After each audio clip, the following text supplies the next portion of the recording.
Welcome back, familiar, to NorthsideLDN, caramba. And we're back with another show. Big up to Omar. What are you saying, bro? You good? What's going on, man? What's going on to everybody, man? Make sure you guys like the stream, guys. But yeah, man, love to be here, man. Always looking forward to doing shows over here, man. Now, big up, bro. Big up. Listen, 3-point collectors all round. Arsenal picking at the 3 points. Barcelona picking at the 3 points. Before we get into Man City, let's get into your team first. Barcelona. You got to be happy, man. Lewandowski, he's revived under this manager. He's been revived under this manager. What's your opinion? Listen, man, let's be real. The last time we saw Lewandowski on smoke, when we really saw Lewandowski on smoke, like Ballon d'Or level, was funny enough under this manager, man. You know what I mean? Like, this manager knows how to unlock this guy, man. He's done it before. Nearly won the Ballon d'Or, was robbed of a Ballon d'Or in 2020. We all remember. You understand what I'm saying? And listen, at the end of the day, a lot of Barcelona fans, and quite rightfully so, we're kind of looking at it and saying, listen, he's getting to that age. He's around the same age as Messi, as Suarez, and all those players. You know what I mean, right? Maybe it's time for Barca to start looking to other options. And I still think that we do, but don't get it twisted. This brother, right? He is a joke. He's a freak of nature, man. Like, people need to understand. Lewandowski, people don't really give this guy a lot of credit, right? This brother, right? He's so obsessed in, like, physical training his body. That's why, bro, you see him all the time. Like, people don't really give him a lot of credit. And especially under this manager. Like I said, this manager, he understands Lewandowski. He understands where Lewandowski wants the ball. He understands what kind of style he needs to play. And Lewandowski has played under this manager. He doesn't need the manager to tell him what to do. He already knows. I know where to be. I know where the ball is going to be under this manager. And it's been an amazing performance. And yesterday, listen, I expected us to beat Start Brest. Okay, at the end of the day, let's be real. You know, they are unbeaten in the Champions League. They've been going great, but they're underdogs, right? This is they haven't been tested. They've not really played a team of Barcelona's caliber yet until now. You understand what I'm saying, right? So I was looking at it, I was saying, listen, this could be a banana skin, because they're not going to come in and try to bring the game to us. They're going to try to sit back, soak up pressure, and try to hit us on the counter, right? But we handled ourselves well against them. And shout outs to Lewandowski, 101 goals in the Champions League. Amazing, bro. Madness. You understand what I'm saying, right? Like, even he admitted, he's like, bro, I never thought I would score this amount of goals, man. But listen, congratulations to him. Players like Kobashi got the man of the match. Another one of our products, doing his thing in Europe, given a chance to play well. You understand what I'm saying, right? And becoming a defensive rock, right? Our midfield, Casado and Pedri in that midfield absolutely control that midfield, man. Dude, Casado, another one, man. This season, another, bro. No side. Do you realize, bro? Since 2021, how many products Barcelona have been dishing out to the world? Think about it, right? Ilash Moriba, Ansu Fati, Gavi, Yamal, Casado, Bernal, bro, we are literally just dishing out players every single season, bro. Every time people think that, oh yeah, bro, it's crazy. If you really go back, right? Like last season, who was it? Well, I would say Gavi. That was Gavi's last season was probably Gavi's breakout season. Or to be fair, he did suffer an ACL injury, so I wouldn't necessarily it was his. Who would I say? I would say probably Kobashi. You know what I mean? Kobashi was the one who 2023-24 was Kobashi's year. 22-23 was Gavi's year. You understand what I'm saying, right? And in 2022, right, it was Ilash's year. Ilash Moriba, he's no longer at the club, but that was more on him, right? But at the end of the day, Barcelona give chances to these players every single time, and they perform. And they're performing right now, right? And listen, shout out to the players, shout out to the performance. But I will also say this because I don't want to come out here. People are going to say, oh, Omar, you're trying to be negative. Just enjoy the victory. Listen. Barcelona's form in the last two games have not been good. We lost before the international break. We bottled a 2-goal lead in the weekend. So I expected us to win. And the performance was, I wouldn't say it was 10 out of 10. For me, it was a 7 out of 10. The reason I say it's a 7 out of 10 is because we were also very wasteful in the game as well. We could have scored more. Bro, these guys only had like 2 shots in the game. We had like 19, I think we had like 26 shots or something crazy like that. Right? Like, bro, we should have scored more. It's just that at some point, we just knew we were going to win. So we just stopped really, we just stopped going to second gear. We just stayed at first gear. So at the end of the day, but listen, It was a great win. We are currently second in the table in the Champions League. I know there are other teams that are yet to play, but listen, we're second in the table, man. So I'll take it. I hear that. You know, like the fact that all your youngsters are getting all these opportunities, it's almost like a little blessing at the fact that you guys are still, you know, financially, you're not at the peak that you was years and years ago, obviously giving away a lot of the sponsorship deals and stuff like that. It's kind of work for you. But the thing is, because you invest in your academy, this is where it's paying dividends for you, because you invest in the academy. You promote the way the players play in the academy into the first team. There's a route into the first team. And that's where it's kind of paying dividends for you lot, because you guys have always had a good academy. Now that you're leaning on the academy, you're seeing how well your academy is actually built. To have these many players playing so well and into a new manager, playing for a team that was looking a little bit lost against Xavi and slotting in fine and performing in Champions League and in the league, just performing so well. I mean, it's a credit to La Masia. You got to give it up to La Masia. I can't. Bro, we have the best. Let's be real. People need to respect our account, bro. We have the. I've said this before, bro. People think I'm being bad, bro. Think about it. Think about it very quickly, Northside, right? Which academy in the world dishes out as much players as La Masia does, man? It's not even a joke, bro. People act like this is now. Think about the amount of decades, bro. How many players Barcelona continue to produce from La Masia? I remember when PK went to Man United. You know what I'm saying? Fabregas was a La Masia graduate. Like, you had PK, Fabregas, and Messi all coming up. Like, bro, that was crazy. I can't lie. Xavi was from the academy. Iniesta was from the academy. Busquets is from the academy. You understand what I'm saying? Right? Yeah, no, like, crazy. Dude, you know what's crazy, right? In the early 2010s, when we kind of went away from La Masia, I was literally saying this. This is why, right? I never supported guys like Laporta, Bartomeu and Sandro Rosell. And speaking of those two idiots, right? I don't want to segue, but we are going to be celebrating our 125th anniversary, Barcelona's 125th anniversary as a club. Apparently, those two guys are going to be coming to the invitation. Bro, first of all, what the hell are those two doing there, bro? My club is currently in the state that they're in because of those two. Like, bro, I swear to God, if they better not show those guys on the camera unless they want to get the fans. The fans are going to boo those people out of the stadium, bro. But listen, on a real, right? This is why I didn't like those two, because you know what those two did, right? Those two shifted away from that. Because you see in the early 2000s when we sold Figo to Madrid, right? our president at the time, Gaspar, he was so like paranoid because Real Madrid just stole our best player. He was worried that Real Madrid could do it again. So what he did was he started doing what Bartomeu was doing, where he was just overspending money. And then we ended up having financial situations. And then Laporta came in, ironically, it was Laporta who came in, right? Looked at the academy, started building the team from the ground up, and basically spending more time looking at the academy. And he had Cruyff at the club. And Cruyff was like, listen, go and get Rijkaard. I know Rijkaard is now the top manager, but if you bring him in with these youngsters at the La Masia, he will bring these youngsters in and he will blend these youngsters into the first team. And then later we can move him on and bring other managers to basically build whatever. And that's what happened. When you think about it, Rijkaard was not a great manager, but what he did was he brought in the good players who eventually went to another level when Pep arrived. You understand what I'm saying, right?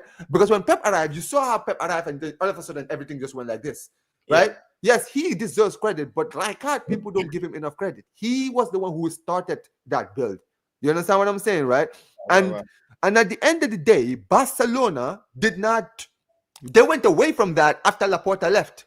You understand what I'm saying? And funny enough, Sandro Rosell, who took over from him, he was actually part of Laporta's group. He was part of like his team, right?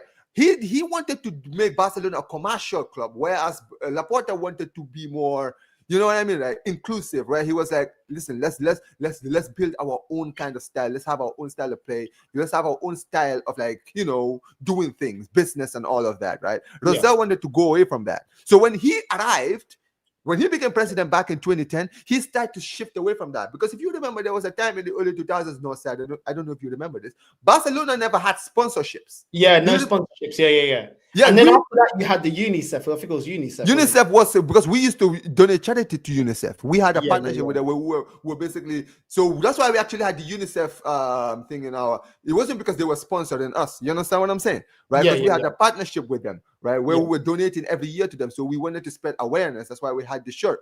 Yeah. When Rozelle arrived, he was the one that changed that. He went away from UNICEF and then started working with Qatar Airways because it was about money. That's why in 2012, that prick went to prison. 2014. No, he went to prison. And then Bartomeu took over from him. And then listen, don't even get me started on him, right? He's the reason why we are where we are now. And all of a sudden, Laporta is back. And all of a sudden, we are back to doing what we were doing before that was actually working out in the past. And now look at the players that we are producing every single year. It's as if what I was saying was right back 10 years ago when I was saying invest in the academy. Because think about it, Alex Grimaldo, who was a Benfica player, he was from La Masia. We never gave the kid a chance. Danny Olmo was another one who was from the academy. I hear it. Danny Olmo was a player that I wanted, man. Played well again. Raphinha, I think he's looking a lot better under Hansi Flick. He's a much improved player. People talk about Lewandowski, but Raphinha is really improved. Raphinha is the most improved player in Europe. Compare. Speak on it, because not a lot of people speak on Raphinha's improvement. Let me tell you something.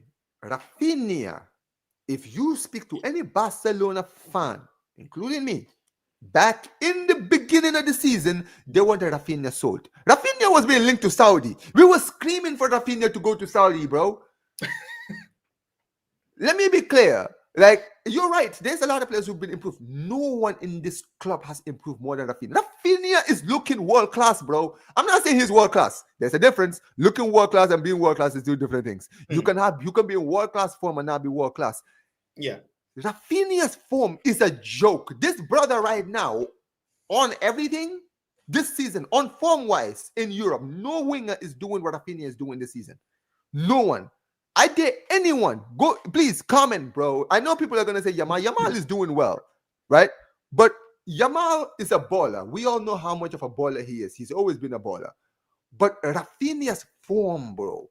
The guy has got 12 goals already in our competitions. We're literally in November, Northside. November, bro. This guy's already at double figures in November. He is on track to have the best season of his career right now.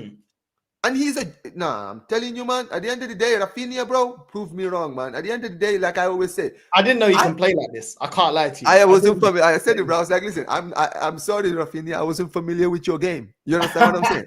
Like you proven. But that's what you want as a fan. You want to be proven wrong. You know, everybody can assess players and say, I think this player is limited. I think this player is not good enough. I think this player is. You're gonna go based off of what you see. You know, but if you see an improvement from a player, there's nothing that makes you go, okay, fair enough. Continue this, continue performing, continue scoring goals, continue the good crossing and the good passing, and having an IQ in the final third. Because Raphinha used to, when he first went to Barcelona, bro, I was looking at, do you know what? Yeah, I was kind of happy Arsenal didn't get Raphinha. Yeah. That's how I was looking at that signing, because we were linked to him. You got in the brace, you then got him, and I was like, okay, let's see. And then I saw him, I was like, this guy is another overhyped Brazilian. But he's actually playing well, man. No, he is. Hansi Flick, bro. That guy, this is the difference between a quality manager, bro. Like, the guy is getting the most out of your youth academy. The guy is getting the most out of Lewandowski, that people is now writing off saying that he's washed, alongside someone like Kane. Raphinha is performing. Danny Olmo just joined. He's performing. Like, nah, bro, I can't lie, bro.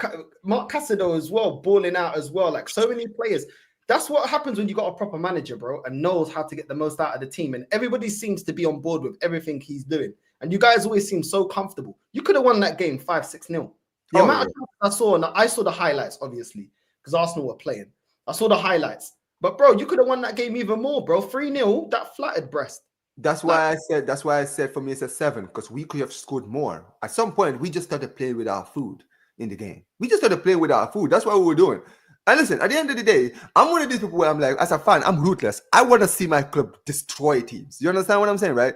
Take your chances. And listen, you just mentioned this about Hansi Flick. At the end of the day, bro, like, dude, this guy, right, is so crazy to me. I still don't understand how this brother was unemployed for 2 years, bro.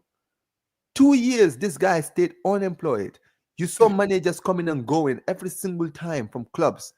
And nobody ever looked at it and said, don't you think maybe it's a good idea? Let's try and go and hire the guy who just won, who the last club he managed won a treble with them.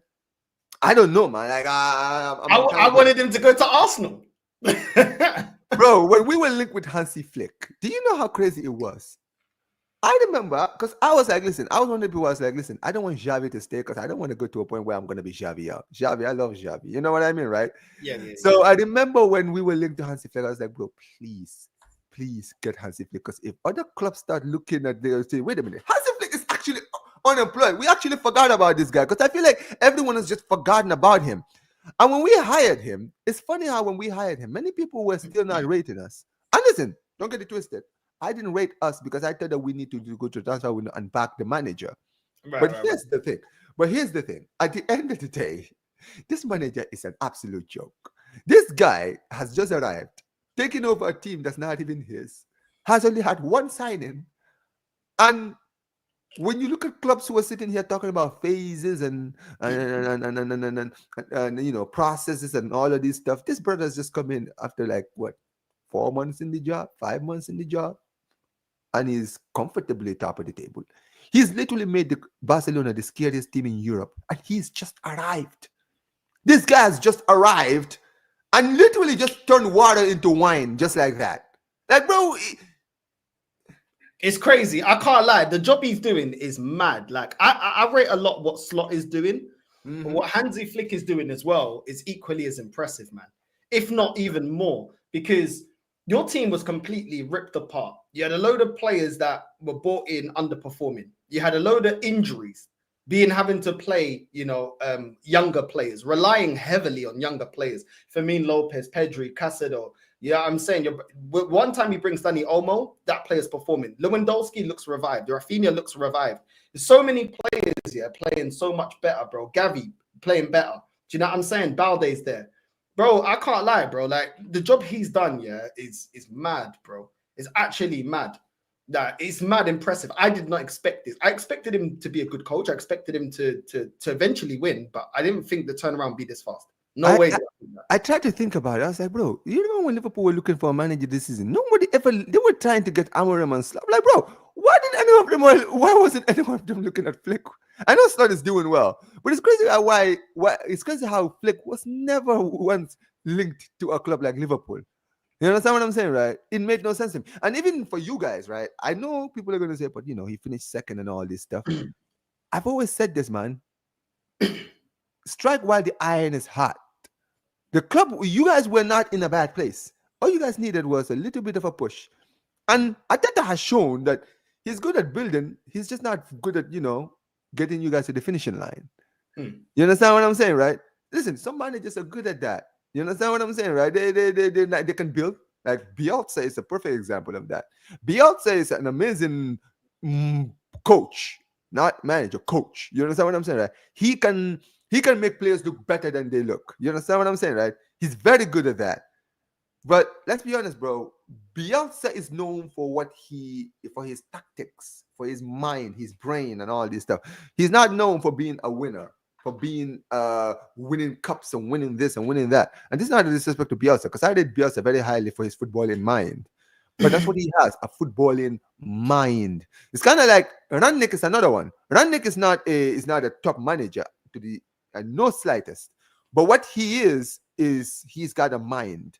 This guy, his incredible eye for talent is a joke. Like, have you seen the players this brother has been able to scout in his career? No side. This brother is ridiculous. Like, I saw a list of like the players he scouted in like clubs that he's been in. I'm like, yo, it's crazy, bro. Like the fact that United once had him and they messed it up because of Ten Hag makes no sense. Because if someone like Amorim had Rangnick as his like higher up, bro, imagine the players that Rangnick would literally bring to Amorim. You understand what I'm saying? But yeah, man, listen, at the end of the day, I'm not complaining. I'm glad that every one of you guys ignored Hansi Flick. I'm glad that none of you guys noticed him, because if you didn't, listen, I might have been miserable this season. And you know what? I might have been having so much more views in my channel, but I don't care, bro. I don't care about views. I'm enjoying life. You understand what I'm saying? Like, life is good. I'm enjoying watching football again. It's been a long, bro. It's been years. Like, I'm gonna be honest with you. I mean, we won the league a few seasons ago, but bro, it's been miserable, bro. You understand what I'm saying, right? It's been peak. This has probably been the first time in years where I've been like genuinely like, chill. I'm just relaxed. You know what I mean, right? Like people haven't genuinely ever seen the side of me. Like they haven't seen my version of you. Like people think that you lose your head. Nah, bro. Like last time when we drew against Celta Vigo, I lost my head. And everyone was in my channel like, yo, this guy is crashing out. I'm like, yo, you guys have not seen me crash out. If Barcelona was the way we should this season, nah, bro. My content would be peak. Like people would literally just be watching they would just be clipping me, bro, because I would just be losing my head, bro, just snapping at everybody, bro, everyone. But yeah, I hear it, man. I hear it. I fully get why you're happy, bro. The style of play, the players' improvement, the youngsters getting a chance, and also taking those opportunities. Players' improvement from players that you may have thought were washed, like Lewandowski and Raphinha, and even your latest signing, Dani Olmo, slotting in, doing a job, looking like he's always played for you, and doing everything that you want. And nah, man, listen, I'm happy that you're happy in it. But there's an elephant in the room. We have to talk about Manchester City. What's your thoughts on that Manchester City game? Before I go, you say your thoughts first. I didn't watch the game. I had to go back and watch the highlights. Bro, I don't know what is going on at that club. Dude, something has broken in that club, hasn't it? Like there's something wrong at City right now. I don't know if I don't know what it is. Is it Pep? Is it like the players now are getting sick of like Pep's tactics? Like I'm hearing from many people. Like many people are saying, oh yeah, people are getting tired because they've been hearing these things for years and they just got to a point where they're like, listen, we've had enough, right? Or is it that the players and this is the one I'm backing on, the lack of investment. And what I mean by that is not investment in terms of they're not going out to buy players. I'm talking about going out and actually buying the players that they need. Bro, at the end of the day, I feel like Pep winning so much at City has kind of made him a little bit arrogant to think that he can basically, excuse my language, but make chicken salad out of chicken shit. You understand what I'm saying? No, I don't mean to swear, but that is the best analogy I can use here. Northside, right? The issue is, and the reason I use that analogy is the signing of players like Doku. Bro, Doku was never good enough. I saw this guy at Stade Rennais. This guy was poor over there. I was like, yo, they spent 70 M's on that guy, bro. Like, make it make sense. I know that Pep has been very good at like producing players, but you know what Pep has been good at? Producing great players are the players that have potential. That's the difference. Players that have potential. When he signed Leroy Sané from Schalke, he had potential. Everyone who watched him at Bundesliga knew this kid had potential to be great. You understand what I'm saying, right? When he was bringing, like, even Sterling, when he was doing well at that time, Sterling had potential. You understand what I'm saying? That's why City spent 50 M's on him from Liverpool. He had potential. You understand what I'm saying, right? And when you look at the players that they've lost, you look at the players like Mahrez. They have not replaced Mahrez. I don't understand this, bro. Like you just mentioned it. I rate Savio very, very highly. But even I will admit, right? As much as I rate Savio is not playing well under Pep. You understand what I'm saying, right? He's not the same player that he was in Girona. Girona, he was amazing in Girona. You understand what I'm saying, right? And also the thing with Pep is, Pep's style of football, when it works, is great. But he stunts the growth of ballers, bro. I'm going to be very honest. Like the only baller I honestly think of where I'm like, this guy thrived under Pep or became better under Pep is Lionel Messi. And the only reason Messi did well is because Messi was the exception. Messi was the only player that Pep Guardiola looked at and said, yeah, I'm not going to coach you. You can do whatever you want. You understand what I'm saying, right? But everybody else that this brother has ever managed, and if you think about like his career, right? Even at Bayern Munich, he was trying to do this overcoaching these players, and some of the players didn't like it. You understand what I'm saying, right? Players like Ribery didn't like the way this guy was literally like trying to make him like, he's like, no, be here, don't move here, don't do this, don't do that. Like they didn't like the lack of freedom that they had at the club. That's why eventually he had to leave after 2 seasons. You know what I'm saying? Because the players were getting tired of like the lack of freedom that they were having, right? And at City, he was given the keys, and it was working well. But these players have been hearing these things, and some of them I feel like they're getting exhausted. Like a player like Jack Grealish, this guy was so good at Villa. Look at him at City. You understand what I'm saying, right? Yeah, he's won trophies. That's all great and good. But dude, your career has not been the same. And I've always said this about certain players, bro. Players with freedom never work well under Pep. If you're a player and you are a baller, I feel sorry for you if you play under Pep. I'm going to be very honest with you, right? I look at Pep even right now. People saying at Barcelona, I'm like, bro, I don't know if I would even want Pep at Barca for one reason. I know he will win me trophies. I just don't know if players like Yamal would perform under him, because Yamal is a player that needs freedom. He's a player that enjoys that. You can see he's a street player. That's why people love him, because he reminds them of a player of like a era that's gone now. You feel me, Northside, right? Like the street footballer. Bro, under Pep is just gonna be like playing him. He's just gonna be like, stunting him. He's gonna be like, just do this and do this and do this. He's not gonna give him the freedom to do whatever he wants. You understand what I'm saying? You look at players like Foden, right? Foden plays well, but Foden also, I feel like, he's been held back, right? And I feel like at some point these players at Manchester City, they're getting to a point where they're getting tired. That's why you see Bernardo Silva has been trying to get a way out of City for a long time. I think he's getting exhausted of like listening to Pep, overcoaching him every single time he's doing anything. Because Bernardo Silva, anyone who watches him, you're Portuguese, so you know this more than me, bro. Bernardo Silva is a baller. Bernardo Silva is a player who, if you give him freedom, he's amazing on the ball. I like him as a player. You understand what I'm saying? Right? And even at City, he's had his moments, but bro, at the end of the day, he's been overcoached. And there is a such thing as being overcoached, man. And at the end of the day, Pep needs to understand, man. You want certain players are not going to want to listen to you all the time. This is why Sir Alex Ferguson, right, the greatest English manager of all time, right, he, at some point, when he felt like players were not listening to him, he got rid of them. It doesn't matter who you are. When you stood against authority, he let go of you. Because why? Because he was the one in charge. He wanted players that would listen to him frequently. And if he felt like you were not listening to him, or you were trying to walk your own path, he'll be like, all right, go. That's what he did with Van Nistelrooy. That's what he did with Beckham. That's what he did with so many players, players who didn't want to leave. He felt at some point that these players were beginning to become too big for their shoes, or they were trying to basically walk their own path. So he was like, all right, walk your own path over there then. You understand what I'm saying? Over here, you're going to listen. I am the boss. I'm the one in charge. You're going to listen to everything I say, or you leave. I'm not going to make anyone stay. And that's what I think. And that's why when last time we spoke, Northside, what did I tell you? I told you this summer is going to be the do or die summer for Pep. Pep needs to clear the squad, get rid of so many of these players, and build a new squad.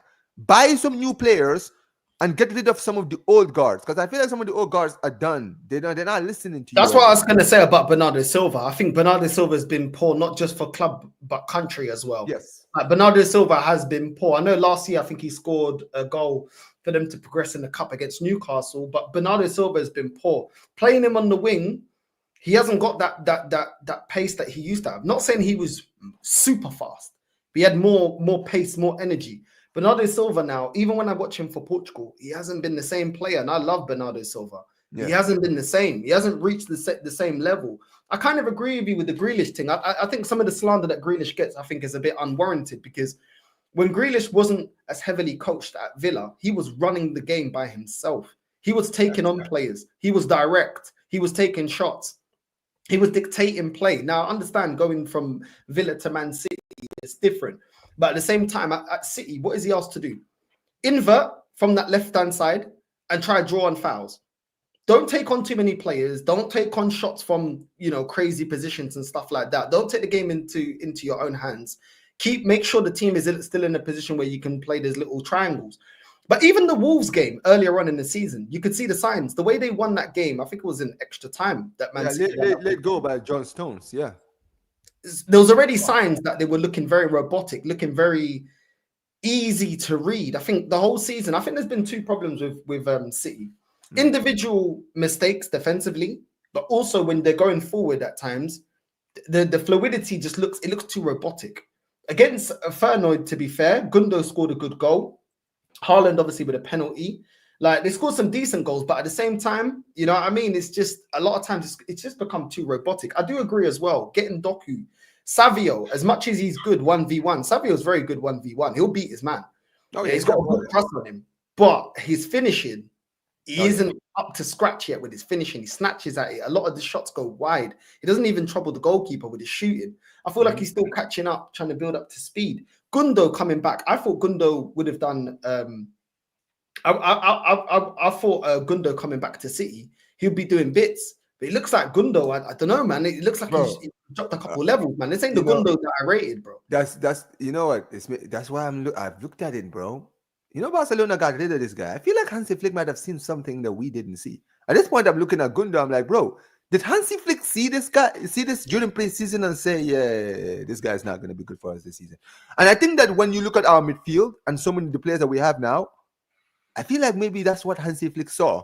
He didn't want to keep this guy because he felt like there were better midfielders in the squad, better than him. And I'm looking at him, you're right. I'm looking at him at City and I'm like, oh, like, I mean, listen, he's 30, 34 now. So he's not even young. And that's also another thing we need to also talk about, Northside. This team is old, bro. Like De Bruyne is 33. Bernardo is 31, right? Gundogan is 34, right? Bro, basically the core of this team are at their 30s. Some of them are entering their mid-30s soon. You understand what I'm saying, right? They need Walker 34 as well. He's another one.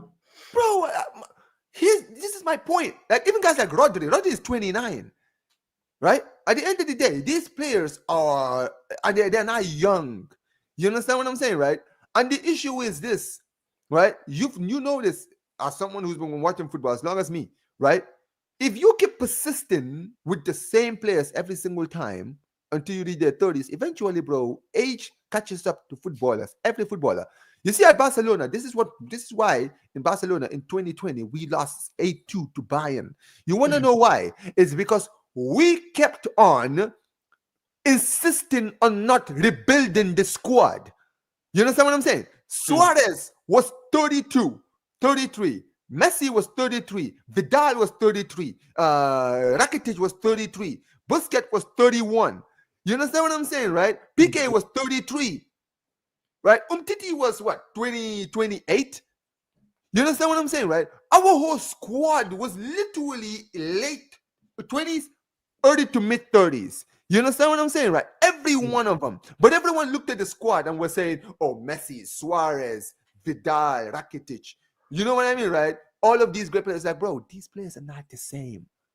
And I was screaming this for so many years where I was like, we need to go and buy another striker. Suarez is not the same player. Griezmann was never worked out at Barcelona, right? Let's go and get some new midfielders. Let's go and sign another midfielder. Rakitic is done. And you know what's funny? You know how ironic it is, Northside? Do you remember when we lost 8-2 to Bayern? Literally, the moment the new season started, we literally started clearing everybody out. Did you remember? We just cleared everyone. I'm like, oh, it took us losing 8-2 for you to finally realize, okay, maybe these guys are old. Look at the difference. You watched the game, Northside, against Bayern. Did you see how Gnabry and all those young Bayern Munich players were literally just steamrolling through our team? Literally steamrolling, bro. You look at Alphonso Davies literally running past the whole team, and the team was just standing there like statues. Why? Because they're old, man. They've lost pace. But even I agree with that. But even when you look at the mistakes, that hospital pass back to the goalkeeper from Vardy, what are you doing? You're ridiculous. 22. I know he's a young player, but what are you doing, bro? Clear it out. What's the saying in football? If in doubt, kick it out. Kick it out. Don't kick it back to your goal. You know what I'm saying? Kick it up the field where someone can header it. Like, what was Vardy doing, bro? Like his mistakes this game, against Feyenoord, bro. So many mistakes, bro. You know what I'm saying? In the second goal, Vardy left to mark two players. Akanji not tracking back. What was Akanji doing? He was ball watching Akanji. What are you doing, bro? Like, come on. It was individual. This is the thing, Yes, they've missed out on having Rodri available. He played Mateus Nunes against Feyenoord. But then the defensive mistakes were from the back line. Vardy making too many mistakes or being left to mark two players. Akanji not tracking his man back. Not tracking him back. That little tapping, nobody was around him. That's your man, Akanji. What are you doing? Real talk, bro. It was crazy, bro. The third goal from the goalkeeper. Oh my days, that diving header. Why are you doing a diving header, Edison? You are an experienced goalkeeper, bro. You're one of the best goalkeepers in the world. What are you doing, bro? Do you know what I'm saying? Plus, he didn't need to do that because I think Rico Lewis and Simpson was both in the box. Both of them were in the box. So there's no need for you weren't the last man. You had two defenders tracking back in the box. You didn't need to dive like that. If you would have held your line, yeah, that defender would have come across, Rico Lewis would have got to him, and there was already Simpson already in the box, and the goalkeeper could either catch the cross, or punch it out. But what does he do? Puts his team in a stupid position, leaves the goal unattended, stupid headed diver, both of Simpson and flipping Rico Lewis in the box. Both of them are looking all over the place, don't know what to do. And then the guy is completely left unmarked and he heads it in. I don't get it, bro. Like, that's the thing. Like, where they conceded their goals against Feyenoord wasn't really to do with a DM. It was their back line getting caught out, not marking their man, people not tracking their man, not marking their man, not claiming the box, not kicking it out properly, not distributing it properly out from the back. It was really poor. This wasn't a game like Spurs. Spurs, they lost 4-0. They weren't even clinical. This game, they were clinical. You're throwing it 3-0 up. This is why I said, Northside, there's something wrong with the club, bro. Because this is what now? 6 games without a win. Bro, there's something going on at City, man. Like something is broken at that club. That's why I'm saying, because at first where I was like, okay, the last one, then the last 2, then the last 3, no wins in 3 games, no wins in 4 games. And you're like, 4 games? What's going on? Then you lose 4-0 at home to Spurs at home, right?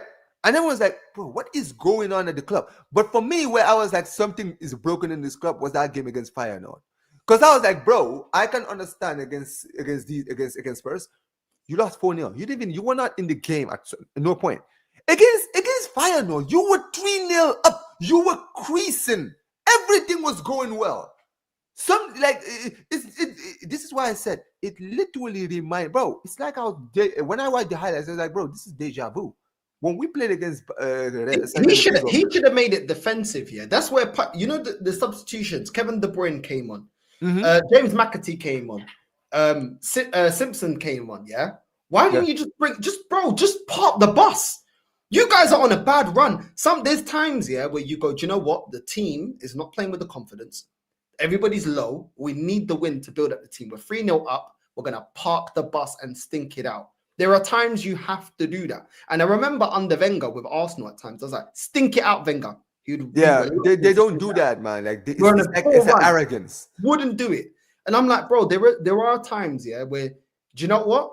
You get the 3 points. The players have a boost in morale. You move on to the next game. What's this guy doing? Bringing on KDB, bringing on these guys. But why? Why are you bringing on these attacking players, bro?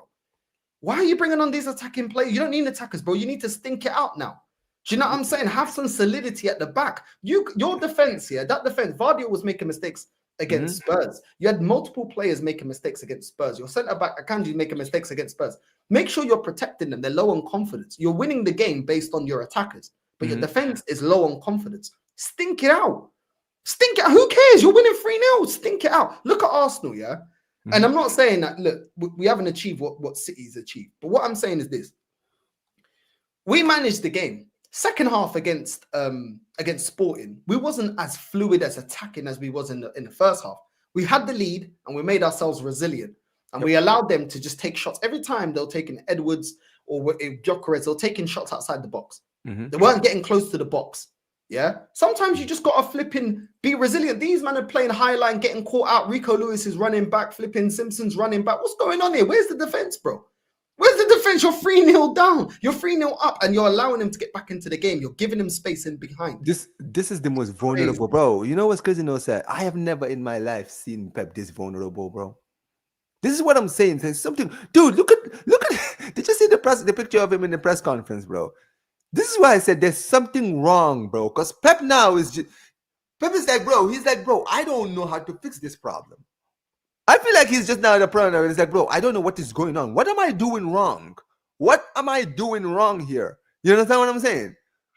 But I'll tell you what you're doing wrong, bro. I'm sorry. You're right. At the end of the day, man, some of these managers, their arrogance, I don't know where you get it from. You're 3-0 up. You've got to win. You have gone 5 games without winning, right? A win. You're playing Liverpool, who are top of the table, in the weekend. This is the perfect time to win and give these players something in their minds to say, listen, we can win. We've just proven that we can win. We are not finished. But you know what happened now? This bottling a 3-0 lead now, this is going to be in their players' heads against Liverpool.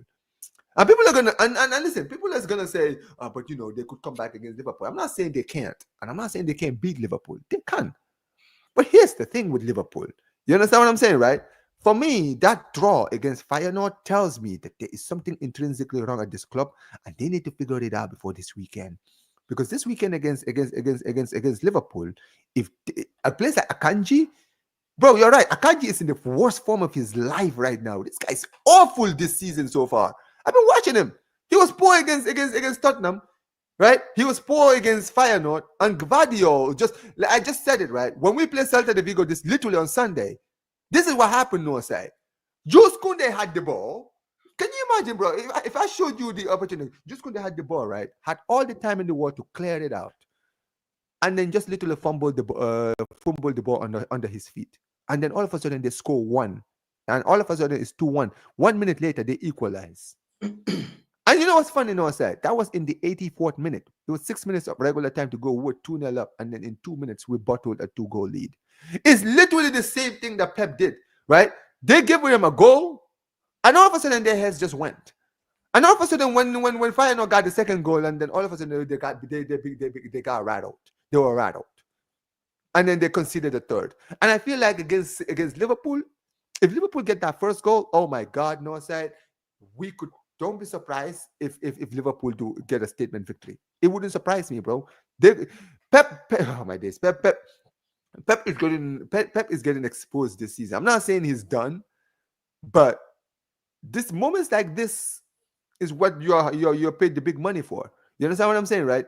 You now need to look at your team, look at your squad, look into detail, and look at where the problems is at the club. Do you guys need new signings? Do some players need to go? You understand what I'm saying, right? Like, it's time for you to look at it, because at the end of the day, he's staying. He's just signed a new contract.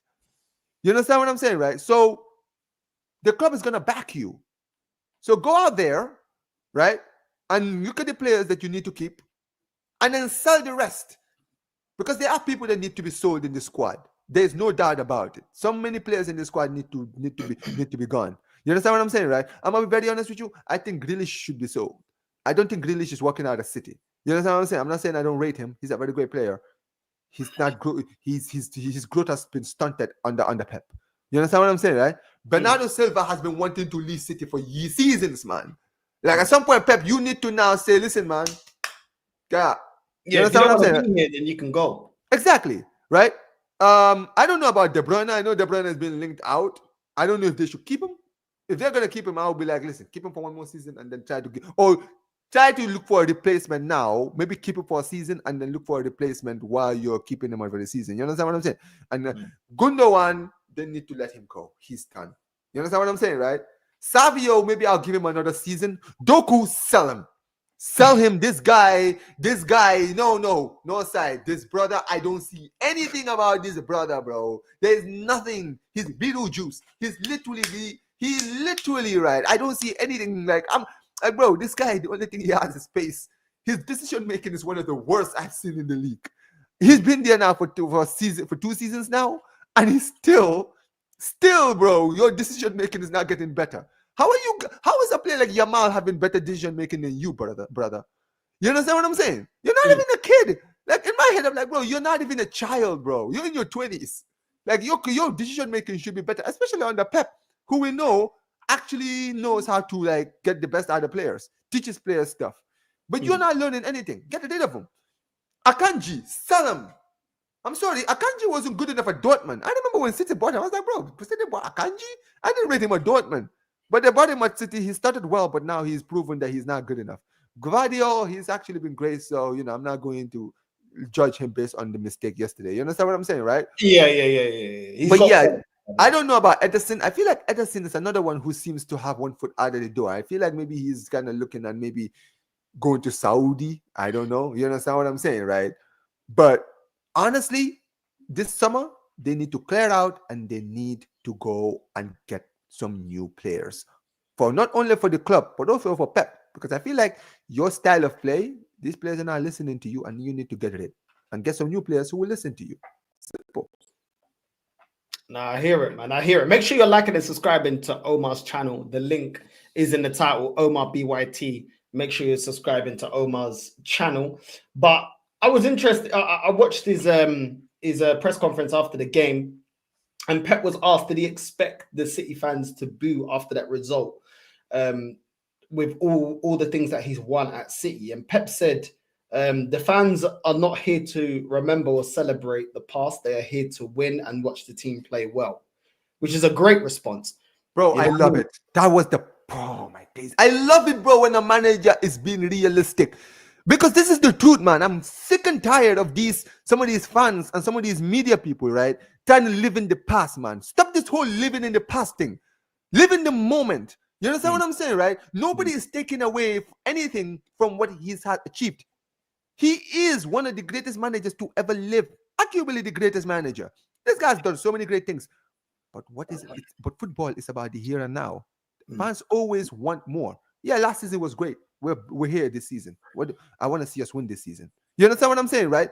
So Pep, credit to him, bro. He's a winner. This is why I'm like, bro, this is how you can tell who the winners are.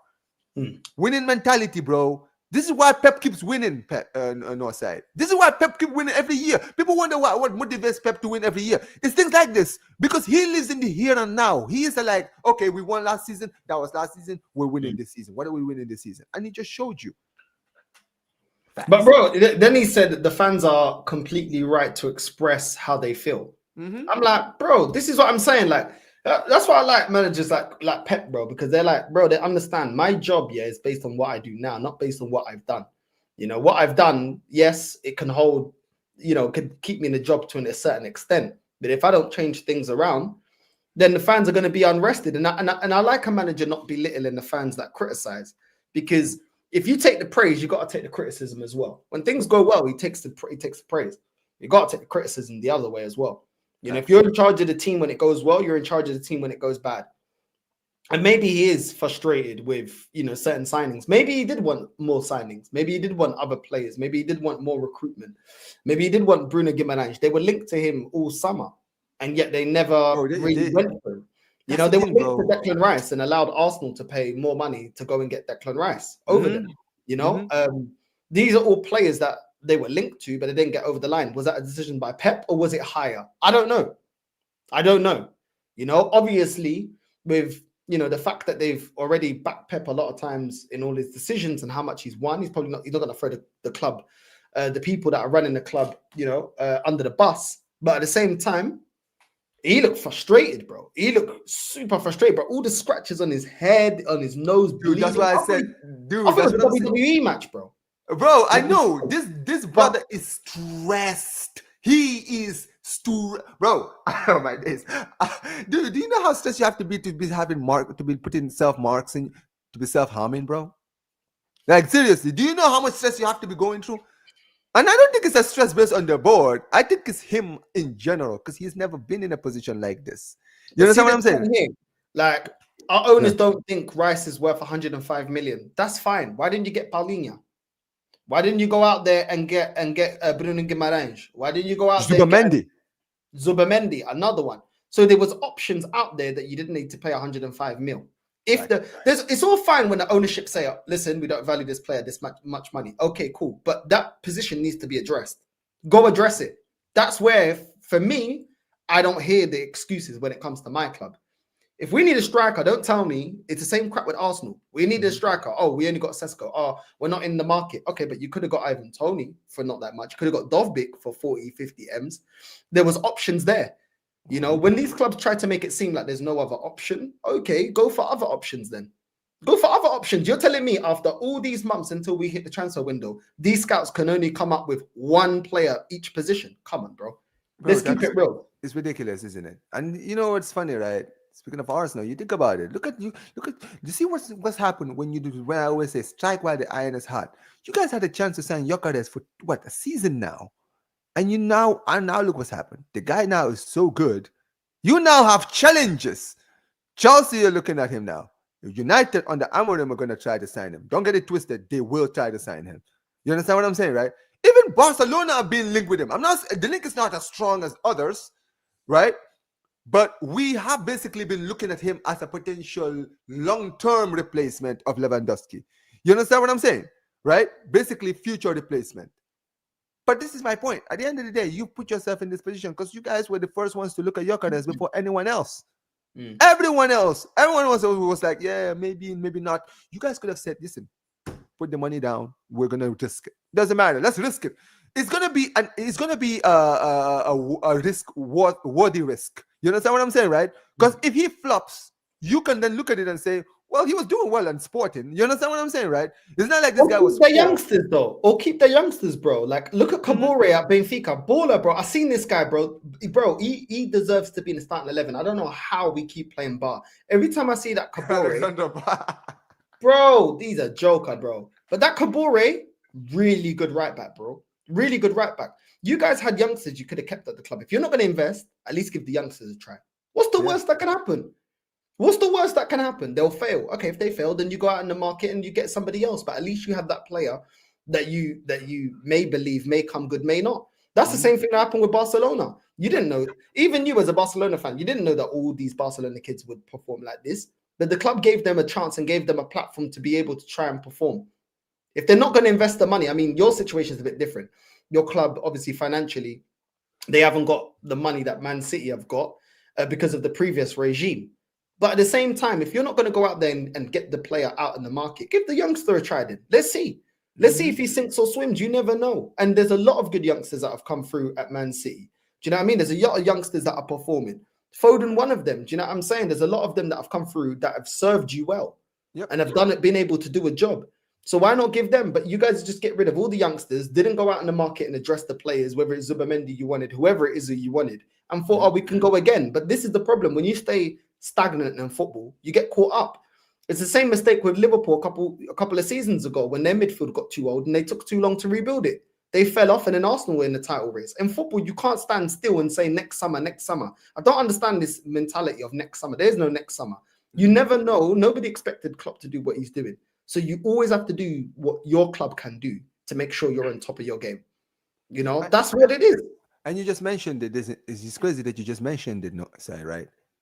You see, when you don't fix your problems while they're not a big problem, you run the risk of being where Liverpool were. Because you know how you just mentioned Liverpool's midfield, how it was getting old. I just mentioned Barcelona's one.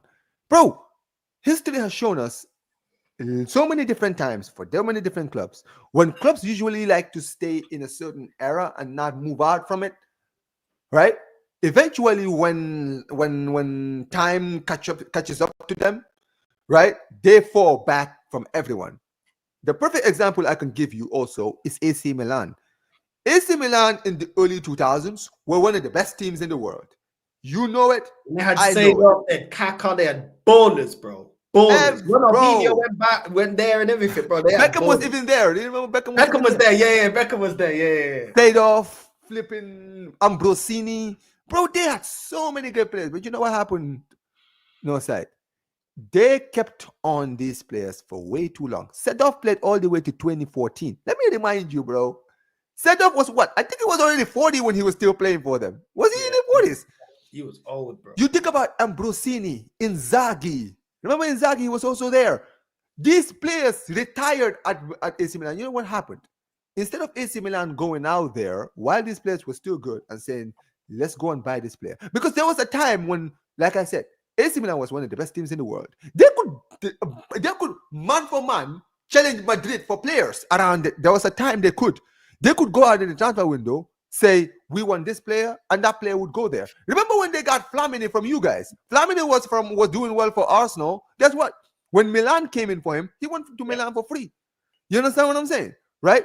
They had the power, they had the pull to get any player that they wanted. But you know what happened, right? Berlusconi and those people. And that's what's crazy to me, because Berlusconi was still there. And Berlusconi was the guy who was there in the 80s as well, when they had like Van Basten and Rijkaard and Hullet and all of those guys, right? When that era was gone, they started to rebuild. But you know what happened? In the 2010s, they didn't rebuild. You understand what I'm saying? They didn't go out there and actually try to get players, younger players, to replace the older players who were aging and getting and moving on. You understand what I'm saying, right? And by 2014, time had already catch up to them, because guess what? By that time, Barcelona was powerful, Madrid were powerful. You understand what I'm saying, right? Dortmund, Bayern Munich, all of these clubs had moved on with the times. And AC Milan had been so far from the times, it took them over a decade for them to get back to Champions League football. Yeah. And the same thing applies to everyone else. You have to, you have to stop this arrogance. Players like De Bruyne, they were great. Keyword, were great. Right? Understand what I'm saying, right? They still can do a job, but you need to find long-term replacement for De Bruyne. You need to find a long-term replacement for Gundogan. Why bring back Gundogan? Like, let's be real. Pep doesn't bring back players. I think Gundogan must be the only player that Pep has ever brought back to a club that he's already sold. He usually is, when he sells a player, that player is gone forever. You understand what I'm saying? But that maybe go to the point where he's not being given the money. Maybe that was the reason why. Because he wasn't given the money to get a DM. He wasn't getting the money to replace Kyle Walker. He wasn't given the money to go out there, and that's what it seems like from the outside. Maybe that's why he said, okay, Gundo, it's a cheap signing, cool. We ain't breaking the bank, cool. That's within the budget we'll bring in. Do you know what I'm saying? And that's where the fans need to get onto the club. But listen, big up, man. Tell the people, because I need to watch this Benfica game just kicked off. Tell the people where they can find you, bro. Omar BYT. I'm actually going to be going live for the Liverpool Madrid game. Yeah, I'm going to be going live for that. Hate along. Yeah, man. Listen, we need to smoke. I'm trying to smoke on that Madrid pack, man. Listen, I've already spoke to Liverpool fans. I'm like, listen, Liverpool, Barcelona this season, we caught up to our demons. We beat Bayern Munich. So, just remember, this is a new year, new era. You know what I mean, right? This is the best time to play Madrid and beat them. So please, man, do the job, man. Do the job. There you go, man. Make sure you're subscribing to Omar BYT. We're going to redirect to the watch along, Benfica versus Monaco. Love Omar for jumping on. And we're redirecting now. We're going live right now. Big up to everyone locked in, and we're out. Love.